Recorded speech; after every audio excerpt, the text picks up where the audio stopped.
Go. Okay, thank you. And I also see a quorum of the board, so I'm going to go ahead and call to order the Hollis School Board meeting for Monday, July 20.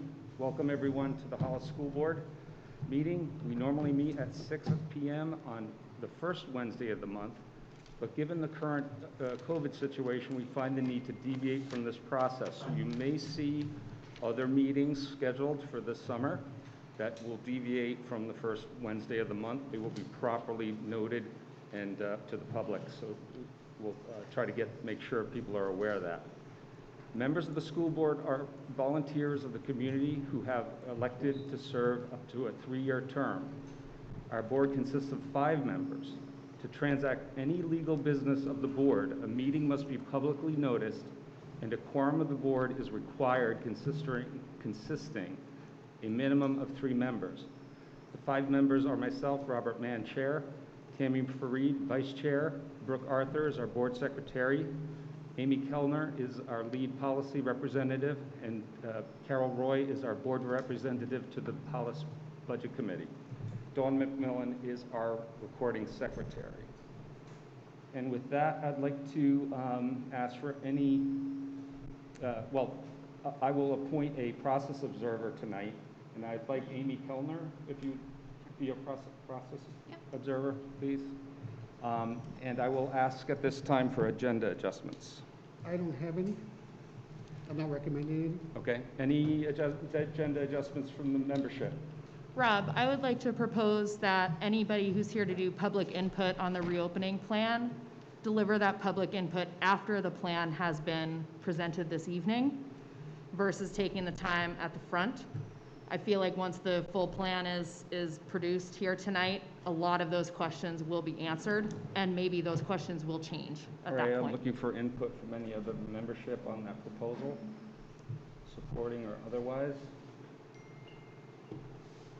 And from the administration, any issue? Nope. All right, why don't we adjust that agenda item? So I need some guidance here. So that would be after the presentation itself, not after, but before we enter into our discussion. Yeah, I think that probably would make the most amount of sense. Okay. I'm seeing consensus of the board, so we'll go ahead and make that change. Great, thank you. Keep me honest, everyone. I tend to lose track of this stuff. All right, I'd like to move to approval of the meeting minutes, June 17th, 2020. So moved. Second. Okay. The following amendments were offered. Page 3, line 41, teacher should be plural. Page 5, line 10, replace offered with offer. Page 6, line 20, insert member following staff. Any other changes proposed? Seeing none, all in favor? I'm used to having to do that. I was just about to say aye. By poll. I'm used to the virtual stuff. Any other meeting minutes? Okay, moving on. Nominations, resignations, and correspondence. I just have one piece of correspondence not related to COVID, and that was a request from a couple citizens and taxpayers to look at the budgetary items impacted by COVID-19, and I informed them that would be part of our August meeting because that's when we would be doing the MS-25 and finalizing the numbers because the auditors are here next week. So I just wanted the board to be aware that we'd be putting that on the agenda next month and taking time to go through the different expenses and reductions that occurred because of the schools closing. Thank you, Andy. Could I make a comment? Absolutely. I have a difficult time hearing people with masks on, so if everyone can make an extra effort to speak close to the mic. I'm having a hard time understanding what people are saying through the masks. We're all learning under these new First conditions. it's Zoom, now it's mask. Yeah. Thank you. Sure. Okay. Also, under correspondence, I'd just like to point out that the board has received numerous emails from the community on all kinds of issues relating to reopening. We have, and I know most of the members, and I know I certainly have read every single one of them. And Brooke Arthur and Amy Kellner has done a great job consolidating that information. And what we did is we assigned each one of the categories that we set up based on the input we got. We categorized them. Each one of the members here is assigned that category and will champion some of those specific questions. We may not get to all the questions that were submitted under those categories, but we'll do our best to represent and champion some of those within our board discussions. I just want to make sure that people are aware that we've done some extra preparation for this meeting. With that, we're going to move public input after the presentation, so why don't we move on to that? Yep. Before we start the presentation, I'd like to thank Bob Thompson and Gina Bergskog for all their work and their efforts to put together this plan, working with our administration and members of our faculty and our nurses and many building teams. It's been over a month's worth of work. People have done yeoman's work, and I'm extremely happy to where we've arrived at today. Over the next 3 nights, we'll be introducing this plan to the Hollis Board tonight, Brookline tomorrow, and the co-op on Wednesday. We will be then reflecting on our draft version.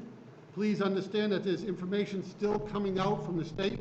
The Department of Health and Human Services released new items today that obviously will be added and update our plan. And we will go through the presentation, take any input.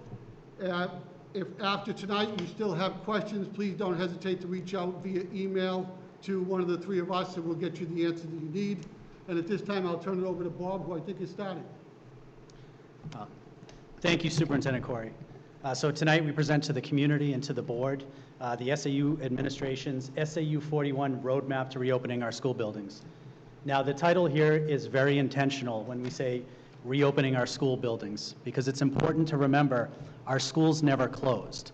In March, when the governor issued his executive order closing the schools, we went into remote learning, and it's a testament to the work that our teachers did. So it's important when we're talking about the 2020-2021 school year, we're talking about reopening our buildings. And when we talk about reopening our buildings, I really want to stress this idea of parent choice. We are offering parents the opportunity to have their children remain in remote learning or to have their children return to the physical school environment. This decision to offer these 2 choices is based upon current local conditions. Right now in our 2 communities, there are 0 active cases of COVID in both Hollis and in Brookline. We've seen since May that the data seems to be trending in a positive way for our state. The number of cases is decreasing, the number of hospitalizations is decreasing, and the number of deaths is decreasing. Therefore, should this trend continue, it is important that we have a solid plan for returning students to our building. We also need to have a plan in the event that the numbers trend in the opposite direction. And I believe what we're going to offer you here tonight serves both of those purposes. Again, this is about parent choice. This really is about the number of parents that we have talked to since schools went into remote learning that have deep concerns about the social emotional well-being of their children. They worry about depression, isolation. They are concerned that perhaps remote learning for their child is second best to an in-person education. We want to honor that. We want to provide our parents with an option to return to the physical environment. But likewise, we've also had a number of conversations with parents who are really deeply concerned. Perhaps their child is immune compromised, a member of their family, or perhaps they're just not comfortable with the risk tolerance that's needed to send your children to school during a pandemic. We want to honor that as well. I had a phone conversation with a parent who has a child with school phobia, who missed many days when we were in the physical environment. But when we entered a remote environment, that student excelled. I want that child to be able to have the opportunity, that family to have choices between a remote environment and a physical environment. And this is work that this group takes very serious, many of the educators that served on this reopening committee, we have children ourselves, and we're having to make decisions as parents as well. And I know many of the educators that I've spoken to really, not only do they put their educator hat on, they put their parent hat on.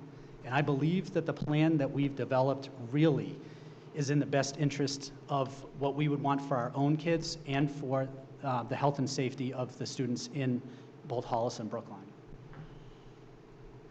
So our purpose tonight is really to outline what these two options right now will look like, so that the board can ask questions, so that the community will have additional information as parents go to make that really difficult decision of whether to have their child remain in remote learning or if they're going to have their child return to the physical school environment. And so just to walk you through our process, the process for planning the 2020-2021 school year began in April. On April 16th, Governor Sununu issued an executive order saying that all schools would remain in remote learning for the remainder of the 2019-2020 school year. At that time, we began developing plans for our return to the school environment. We analyzed dozens of government and non-government reports. We participated in global phone conferences. We engaged in state-level conversations with various agencies and organizations, the Department of Education, the Department of Health and Human Services, the Environmental Protection Agency, and the list goes on and on.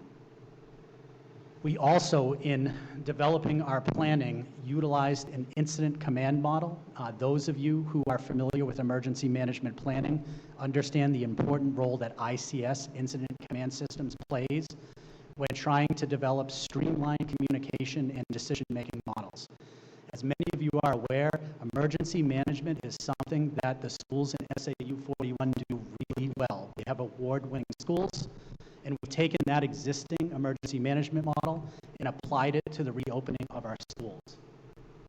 And we also developed a framework based upon critical areas that need our attention if we're going to look to provide either a remote option or a physical in-school option. So the resources that we spoke of, again, there were dozens of them, but many of the reports that we leaned heavily upon was the recently released on June 25th report by the American Academy of Pediatrics, the Center for Disease Control, the Environmental Protection Agency, the Learning Policy Institute, which actually identified countries around the globe that have already reopened their schools and what those reopenings look like in various parts of the world. We looked at the National Association of School Nurses, the National Council on School Facilities, and the recently released report, the New Hampshire Grades K through 12 Back to School Guidance that was issued by the governor last week. Also, the New Hampshire School Nurses Association has provided some robust guidance in the Occupational Safety and Health Administration. So again, command model, we have our superintendent, who is the chief executive officer of our organization,